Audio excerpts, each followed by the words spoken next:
Hi friends, welcome to love vlogs. நான் இன்றைக்கி எதை பற்றி பேச வந்திருக்கேன்னா, தன்னுடைய அப்பாவே தன்னுடைய 2 குழந்தைங்களையும் கொலை பண்ணதை பற்றி தான் பேச வந்திருக்கேன். தயவு செஞ்சு யாரெல்லாம் என் சேனலை புதுசாக பார்த்துட்ருக்கீங்களோ கமெண்ட் பண்ணுங்கள், சப்ஸ்கிரைப் பண்ணுங்கள், அப்படியே என் சேனலுக்கு சப்போர்ட் பண்ணுங்கள். இந்த காலத்துக்கு இப்படியெல்லாம் பண்ணுவாங்கன்னு யாரும் நம்பவும் மாட்டாங்க.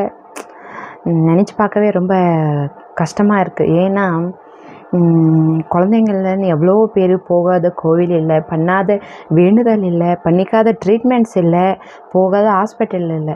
அது மாதிரி இருக்கும்போது சொந்த அப்பா தன்னுடைய 2 குழந்தைங்களையும் பூச்சி மருந்தை தந்து அவனே கொலை பண்ணி கொண்டு போய் கிணத்துல போட்டிருக்கான். இந்த தம்பதிங்களுக்கு கல்யாணம் ஆகி 9 வருஷம் ஆயிருக்கு. 9 வருஷத்தில் கல்யாணம் ஆகி 3வது வருஷத்தில் இவங்களுக்கு 2 ட்வின்ஸ் பேபி பிறந்திருக்கு. அதுவும் 2 ட்வின்ஸ் பேபி பெண் குழந்தைன்றதுனால அவனுக்கு பிடிக்கல பெண் குழந்தைங்க, அவனுக்கு ஆண் குழந்தையே வேணுன்ற ஒரு இதில் இருந்திருக்காங்க. அதனால் ஒரு நாள் அவங்க அம்மா பசங்களுக்கு ஆதார் கார்டு பண்ணிட்டு வரணும், போய் ஆதார் கார்டு பண்ணிட்டு வாங்கன்னு சொல்லியிருக்காங்க. இறந்து போகிற பசங்களுக்கு எதுக்கு ஆதார் கார்டுன்னு கேட்டிருக்காங்க. அந்த ஒரு கோவத்தினால அவங்க அம்மா போலீஸ் ஸ்டேஷனில் கம்ப்ளைண்ட் பண்ணியிருக்காங்க. அவங்க அப்பாவுக்கு அப்போ இருந்தே பிடிக்கல அந்த பெண் குழந்தைய பார்க்குறதுக்கு. அவங்க அம்மா போலீஸ் ஸ்டேஷனில் கம்ப்ளைண்ட் தந்திருக்காங்க. கம்ப்ளைண்ட் பண்ணதும் இல்லாமல் ஊர் எல்லாருக்கும் சொல்லி பஞ்சாயத்தும் பண்ணியிருக்காங்க. அப்போ எல்லாம் சொல்லி கவுன்சிலிங் தந்ததுனால கொஞ்சம் திருந்திருக்கான்னு நினச்சி தான் அவங்க அம்மா பசங்களை அப்பா கிட்டே தந்திருக்காங்க. ஆனால் அந்த நாய் திருந்தவே இல்லை. ஏன்னா குழந்தைய கொண்டு போய் அவனே பூச்சி மருந்தை தந்து அவனே கொண்டு போய் 2 குழந்தைங்களும் கிணத்துக்குள்ளே போட்டிருக்கான்.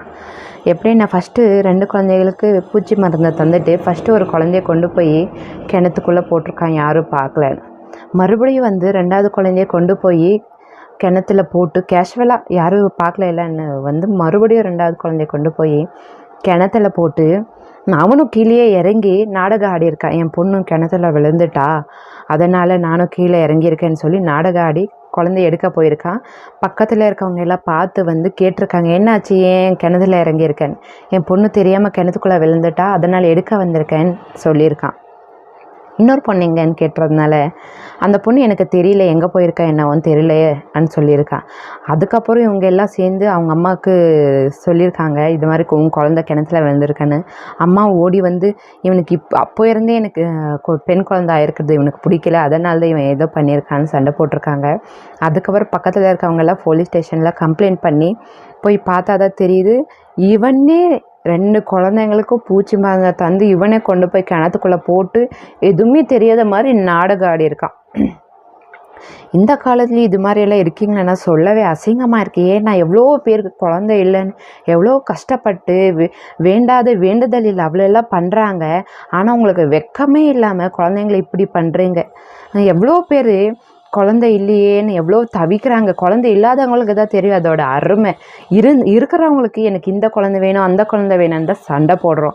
இல்லாதவங்களுக்கு தான் தெரியுது கடவுள் நம்மளுக்கு எந்த குழந்தை தந்தாலும் சரி நம்ம ஏற்றுக்கலான்னு நினைப்பாங்க. இருக்கிறவங்களுக்கு தான் எனக்கு இந்த குழந்தை வேணும் இந்த குழந்தை வேணும்னு சண்டை போடுறீங்க. தயவு செஞ்சு இந்த வீடியோ பார்க்குற எல்லாரும் நான் என்ன சொல்ல வரேன்னா, இந்த குழந்தை வேணும் இந்த குழந்தை வேணும் யாரும் பேச போகாதீங்க. கடவுள் நம்மளுக்கு எந்த குழந்தை தந்தாலும் அதை மனசார ஏற்றுக்க கற்றுக்கோங்க. யாரெல்லாம் இந்த வீடியோவை பார்க்குறீங்களோ உங்களுடைய அபிப்பிராயத்தை கமெண்ட்டில் சொல்லுங்கள். அப்போ தான் எனக்கு ஒரு ஊக்கமாக இருக்கும் வீடியோஸ் போட. தயவு செஞ்சு இந்த மாதிரி இருக்கிறவங்க எல்லாம் கொஞ்சமாக திருந்துங்க.